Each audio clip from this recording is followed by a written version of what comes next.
Welcome back to Fantasy Football Game Plan. Last episode, we broke down the AFC East, and today Quinten and I are going to take on the AFC North. We've got training camp back in action, and it's kind of a lot of work to keep up with everything that's going on already.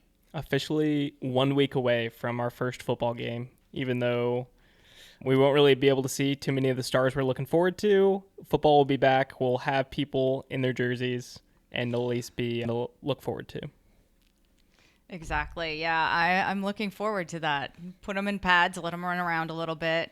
So we had our first training camp scare yesterday with Justin Fields. The first thing that I saw was he tore his Achilles, which we had just literally talked about him. So I hope we're not jinxing anybody in the AFC North by talking about them, because we love Justin Fields. And then yesterday, yeah, but it was not an Achilles injury, thank goodness. He dislocated his toe. I guess somebody stepped on him, and now he's day to day. Hopefully he's going to pick back up pretty soon.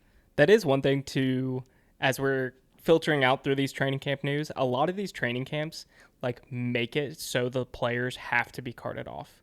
I think the Chiefs, their training facility and where they rehab from injuries is down the hill from their actual field level. So they made it a rule that they're going to cart anyone, even if they jam their finger. Yeah.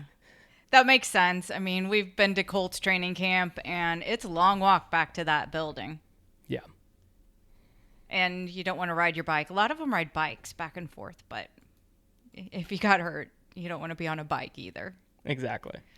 So what other news have we heard? So the other couple things is we saw Aaron Rodgers and DK, who we will be talking about later on this podcast, get on that field in their Steelers jerseys. And the crowd was very excited, and not quite the start the duo was looking forward to, where their first pass from Rodgers was intercepted. But it is probably telling a more accurate story of that team, that they're going to lean on that defense. And then the only other thing of note, really, is that Stafford is currently not practicing with the team. Something to monitor with that back injury. We've seen, particularly with Stafford, he's an older quarterback that's taken a lot of hits through his career. So keep an eye out for that back injury and making sure that he gets back on the field in kind of a prompt time. That worries me a little bit, because this is not the first time that we've heard about his back injury. This does seem to be a little bit reoccurring, and backs are an issue. Yeah, and that's a pretty new offensive line that they're shaping up for the Rams, so something to keep an eye on. Yeah, we'll have to watch that. Before we jump into things, if there are any ladies out there looking to play fantasy football, please check out fangirlfootball.com. We've got leagues forming now. They're starting to fill up. So jump in, join us, and get in one of our leagues today. So let's get started with the Ravens. Is this Lamar Jackson's year finally? According to the sportsbook, I think they're one of the favorites. They're co-favorites for the Super Bowl. And really, on paper, it's tough to come up with an argument against them. It is. Kind of like the Bills. It was really hard in the last episode to come up with anything wrong with the Bills. And we're just going right back to Lamar. Not a lot of changes to this team as well. Yeah, one thing whenever we're looking at this depth chart is it's almost identical. The only piece that's really changing out is their left guard. And even that, that's a player that they've had experience for, that's been a part of this team. They know the operations. They're not trying to get them up to speed. He's been here. So really we're looking at kind of a mirror image of what we had last year. Exactly. Only problem is everyone's a year older, including Derrick Henry. So how are you feeling about Derrick Henry at age 31? Is he still our unicorn? If I have to bet on anyone being an outlier, it's Derrick Henry, who has been an outlier for everything else on the field, even just his physical build. He dwarfs other professional football players, and so I'm willing to take it if the team co-signs. They gave him an extension this offseason. They believe that he is at least good to go for the next couple of years, and I think from fantasy that he's going to be a value until he retires. Until we see that dramatic cliff, I'm going to be taking him in drafts and really probably just looking to hop off as soon as we see that decline on the field. Yeah, I'm kind of with you. I like Derrick Henry. of all the older running backs, and we have a lot this year, it seems like, that are right around 29 to 31. I believe in Henry. I haven't seen a whole lot of injury with him, but to be honest, the Ravens are in good shape even without Derrick Henry because Keaton Mitchell is now healthy again. We saw him at the end of last season coming back, and Justice Hill. They could definitely take some of that workload off of Henry if they wanted to, but I think we're going to still see Derrick Henry getting those touchdowns. Yeah, he was exactly what we expected for last year. And the same old Derrick Henry, he had his kind of almost trademarked at this point win-loss splits where he averaged about 7 points more in wins. The only other thing about that running back room is I think Justice Hill is a pretty great value currently in best ball. He's going as running back 58, and he's just heavily involved, as you can kind of see in the target share graphs later. Like, he cuts out a decent amount from that passing game and contributes to that passing game. And anytime that this team, let's say that they're in a few more negative game scripts, they're behind teams this year, he's going to be involved on the field, and I think he's a good value just standalone for flex. And then if anything were to happen to Derrick Henry, he'd be a great insurance. Yeah, I think that's a good point, though, that the only drawback about the fantasy value for this team is how strong their defense is. And, it's not like the Bengals, which we're going to get to next, that need to put up all the points because they can't stop anybody. The Ravens don't have to. And we saw that a little bit last year, but they still delivered fantasy-wise. So let's go into the kind of plays that they run. You have some personnel information here for us and what they like to run. And if you could give us that 1 minute explanation again of what this personnel chart is showing us. Yeah, when we're talking personnel, the first number in the personnel, they're always 2-digit numbers. And that first number is the amount of running backs that are on the field. That second number is the amount of tight ends that are on that formation. And then there's different formations with that personnel, but it's just telling you who's on the field. So Baltimore is very unique where they are one of very few teams that 11 personnel with one running back and one tight end isn't their most common. That is by far the most common in the NFL. Baltimore runs a lot of 12 personnel where they're having both tight ends of Andrews and Likely on the field. So it's something to consider as we're going through that these wide receiver 3s and wide receiver 4s are just not going to be on the field as much as they would be on other teams. You think this is last year's rate. Do you see any changes, or do you think they'll remain pretty consistent where they're kind of switching it up a lot, but they do. I mean, if you add in that 22 to the 12, they've got two tight ends on the field 43% of the time. Yeah, and I think that's just going to be pretty consistent with Likely and Andrews. I think Todd Monken, their offensive coordinator, is pretty good about utilizing what skill players they have available, and I'd much prefer to have Likely on the field a lot more than DeAndre Hopkins. So I think we're going to see that continue, and they had a lot of success with it last year. So yeah, let's move on to the target shares. And you've got Zay Flowers, it looks like, remaining fairly consistent. The real jump here is for Isaiah Likely. Yeah, not a lot of new on this team. I think Hopkins will kind of fill in with those wide receivers 3 and 4, but not really carve out a significant role in this offense. I do think Zay Flowers is undervalued as a true number one option, especially for such an elite passing team.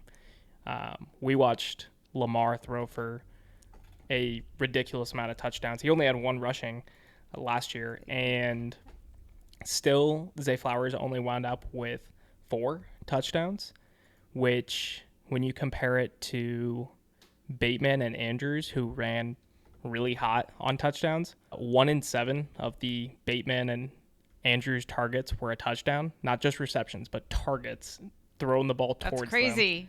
It's ridiculous. League average is about 1 in 20. So if we see that come down and swing towards Zay, I think he could be a true elite number one option and be valued like it. And right now, you're getting him at a pretty crazy value at wide receiver Where's he at? Wide receiver 28 in best ball for an elite number one option on a team that succeeds. Yeah. A winning team. That's very interesting. I do think, the only other note and really the only difference is I think we got Andrews another year older, and they're going to have to make that contract decision this year between keeping Andrews and Likely. And so I think the better bet is the younger player there, and they'll probably give an opportunity for Isaiah Likely to shine in this year's offense. I have to agree with that. Andrews is 29, and at the end of the season, they're going to have to make a decision, and Isaiah Likely's 25. And we've seen Likely have some really big games when used without Andrews. So hopefully we'll see how it goes. All right, let's move on to the Bengals. Oh, wait, we forgot to do our over and under. So the projected win total for the Ravens is 11.5. Over or under? 11.5 is kind of high, but I'm feeling the over here. Yeah, I think right now we are in off-season ideal world, and on paper, this team should be a 12-13 win team unless there's significant injuries. So I'm taking the over. All right. Moving on to the Bengals. Their projected win total, we'll just start off with it there, is 9.5. I like the Bengals. The sneak peek for the rest of my review of this team is I do not think they're going to get there. I think they have major flaws, and they are pretty concentrated of where their talent on this team is. And if anything were to happen to those key individuals, then we're going to see an under that 9.5. So those key individuals being Jamar Chase, T. Higgins, and Joe Burrow? Yeah, the guys making all the money on this roster while they refuse to pay any defensive player or bring in any significant free agents. So almost all their money is tied up, or such a huge portion of their money is tied up in those three individuals. Well, I pulled out my Burrow jersey, and I've got my lucky necklace on. So, I'm kind of hoping that they make the over, but I hear ya. It's hard to not believe in Joe Burrow. He is. I think he's one of the best quarterbacks, and it's going to be fun football to watch. It just doesn't seem like a sustainable way to operate the team. All right. They did bring in a new defensive coordinator. Not feeling good about him, it sounds like. I don't think they're really setting him up for success. So that new coordinator is Al Golden, but there's just not a lot of talent on this defensive roster, and we still haven't seen any of the people involved in this pass rush show up to training camp. So we have Trey Hendrickson holding out for a new contract. He wants to be paid his value. He was about the only good player on this defense last year. And then their first round pick, Jamar Stewart, is also holding out for the language in his contract. And so neither of them are getting reps right now. If they are not signed before the season starts, then this defense could be even worse than it was last year. Okay, I'm going to go on the under then. But we know that a bad defense, when you've got this offense, ends up with a lot of fantasy goodness. Yeah, that was the recipe we had last year, and why Burrow and Chase were league winners. So their offense, when I'm looking at this personnel chart here, they don't vary that much. No, they kind of tell you what they're going to do. And they are going to pass. They pass a lot higher than the league average. And they really only use 11 and 12 personnel. So they use 11 personnel about 60% of the time. And then about 30% of the time they're running 12, and then you have about 10 in the various other personnel groups. So those would be like your goal line packages, your fourth down, your more situational personnels. But they run a lot of 3 wide receivers, so we'll probably see a lot of formations with Chase, Higgins, and then it's kind of a discussion of who that third's going to be. Do you have any lean between Burton, who is looked at as kind of the more talented prospect, or Yosevas, who's more of the professional and got it done last year? I like Yosevas. I mean, we saw him have some good games with Burrow last year, and I always believe in a little bit in that chemistry, and they've already worked together. So I don't know why I would be swayed from that. Yeah, I think it would be a pretty dramatic turnaround. I mean, Burton had so many issues, like not showing up to practice on time, and he would have to really step forward and prove to those coaches he deserves it to move above Yoshivas on that depth chart. So I think unless anything were to happen, we'll see the three we saw last year. How about Chase Brown? Is he going to have a bigger impact this year? Last year they were trying to split with Zach Moss, and then Moss was hurt, and so Chase Brown had to take on a lot more. They brought in Pirine this year, but he's not really, an RB2. So is it all going on the shoulders of Chase Brown? I think so. And the way that offensive coordinator is talking about him so far in training camp, they want to get him heavily involved. It was also very impressive of just the work he was able to do once he got that backfield to himself last year. So last year, even though he wasn't the starter full time, he still carved out over an 11% target share on that high volume passing game. And if he's the full starter from week one, then he's going to have a significant role in that passing game and be very valuable for fantasy. I don't think we're going to see a lot of mixing in the other running backs. Joe Mixon is not making an appearance since he's gone. Yeah, but mixing in that spill back. I do think for that number 2 option, I'm leaning towards Taj Brooks, a talented rookie that they drafted with Zach Moss starting on the injury list. Sounds good. Tight ends. Are we going to see more tight end usage this year? Gesicki is a very interesting note because this team is so top heavy of the Chase and Higgins and Chase Brown and Burrow options. If you look at like where they're going in the fantasy drafts already, they're all basically in the top 5 rounds. And then you have to go all the way down to pick 173 to find the next Bengal, and that's Mike Gesicki. So I think that's a little too confident that Chase and Higgins are going to be healthy throughout the season. And Gesicki was really good if either one of them went down. So I think He's just too late and like a great stash tight end 2 on your roster. I agree. I really like him. So, all right, I'll go the under. I'm going to pull for the over on this team, but the defense is scary. Exactly. They are must-watch football. They are exciting football. I hope that we see not another year wasted of all this talent, but I can't bet on it. Let's move on to the Browns. Projected win total of 4.5. Think they can even make that? I would lean towards the under on this.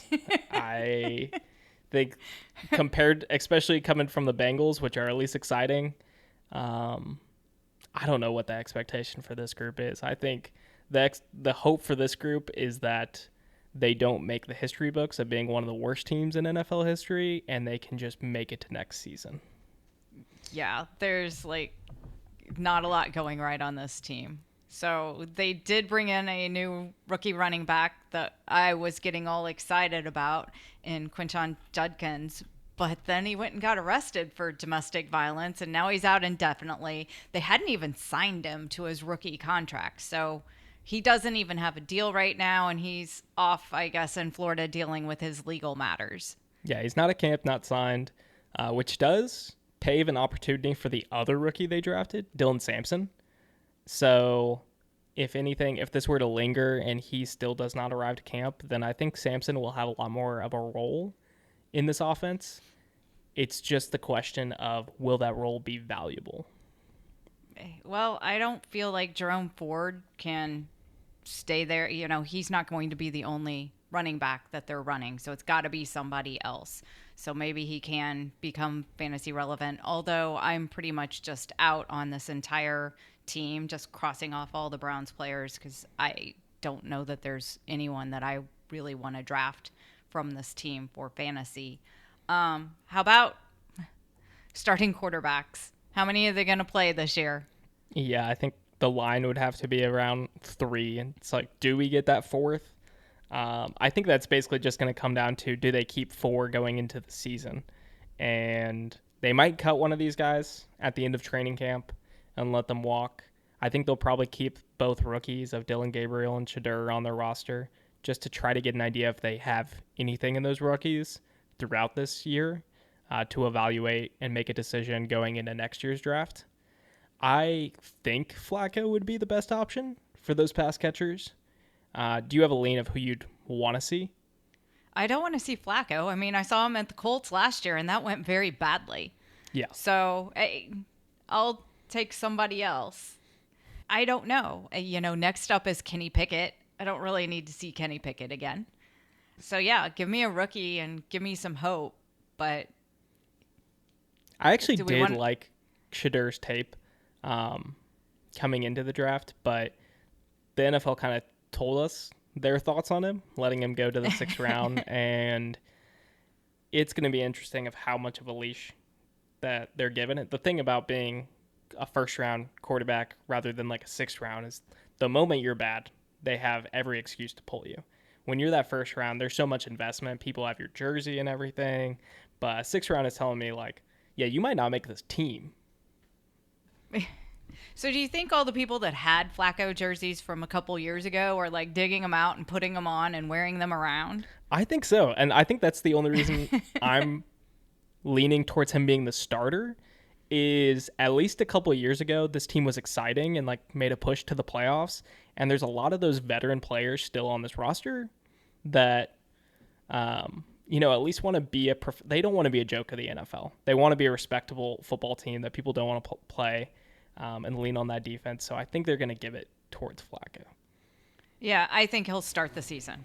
So I don't know how many games he'll continue for the season.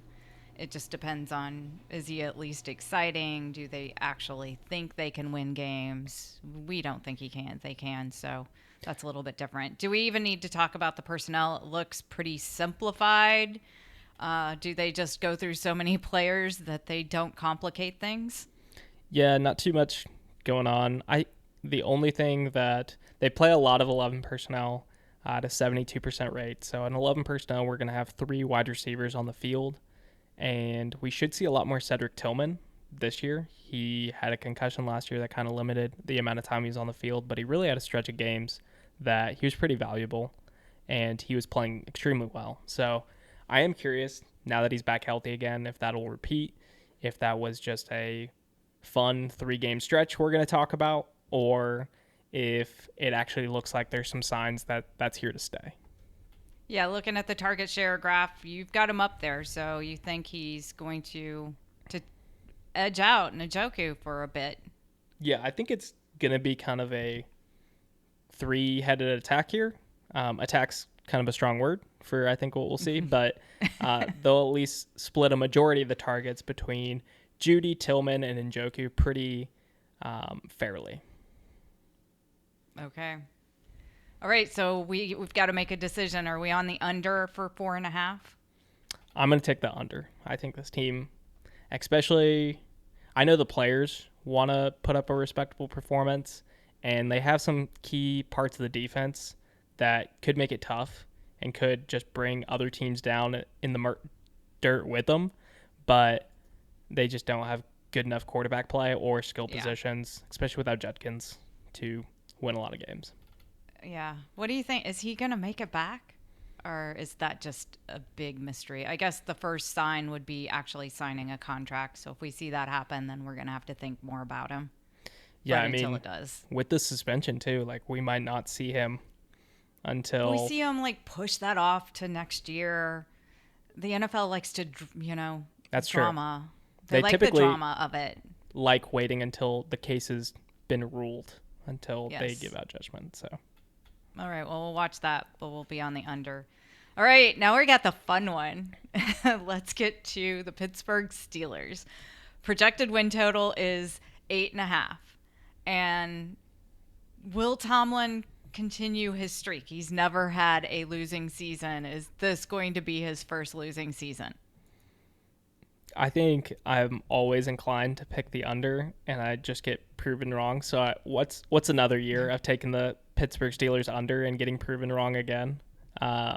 So I'm leaning towards the under 8.5. I'm on the underside as well.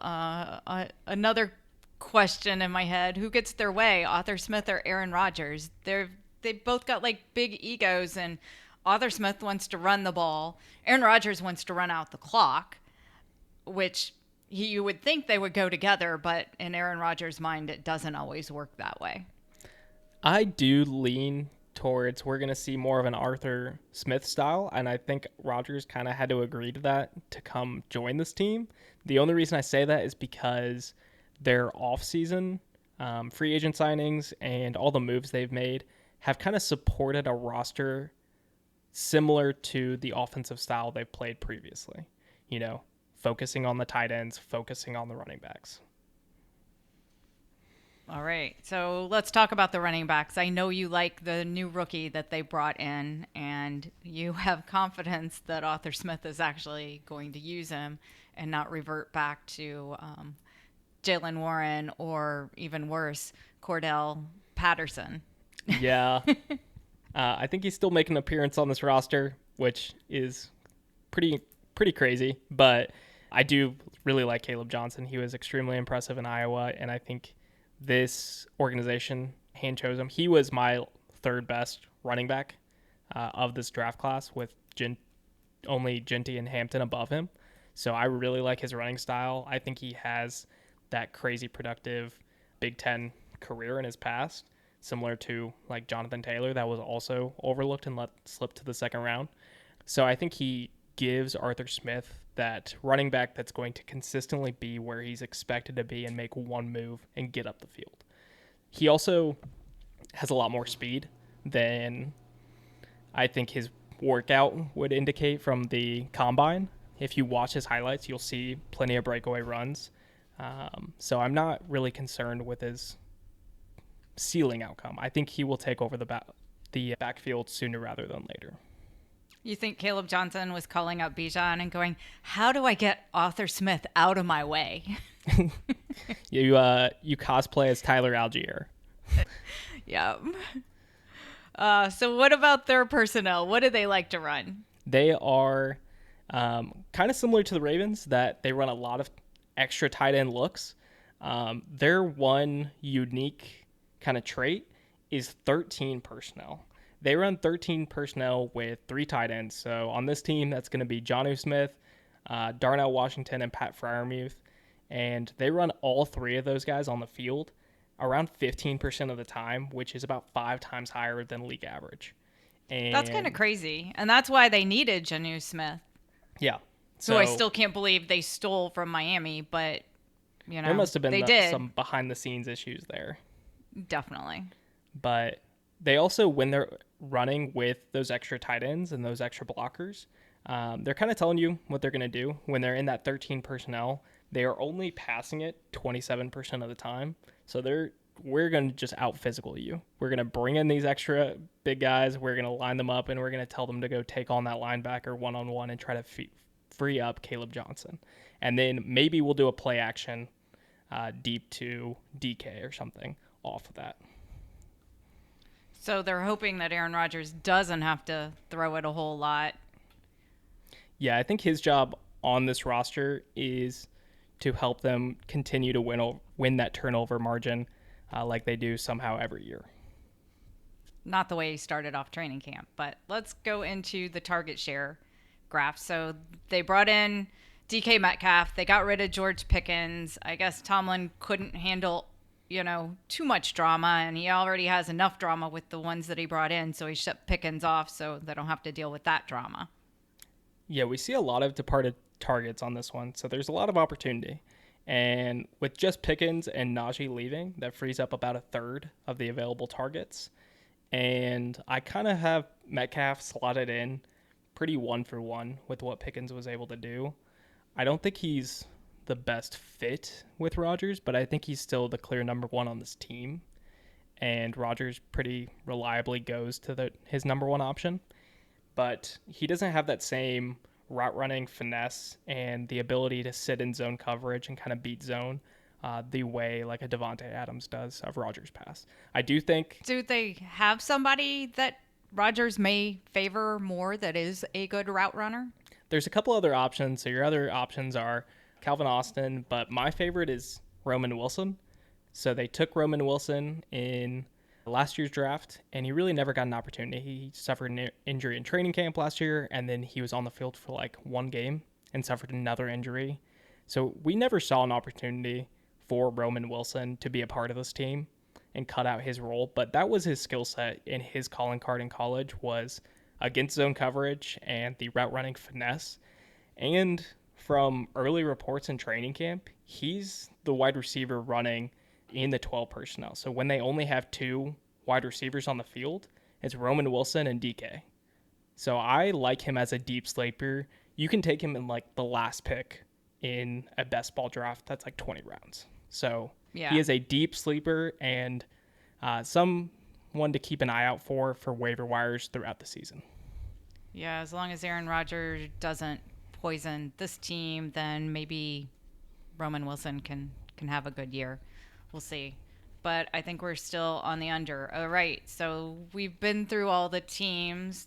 What order are you putting this division in?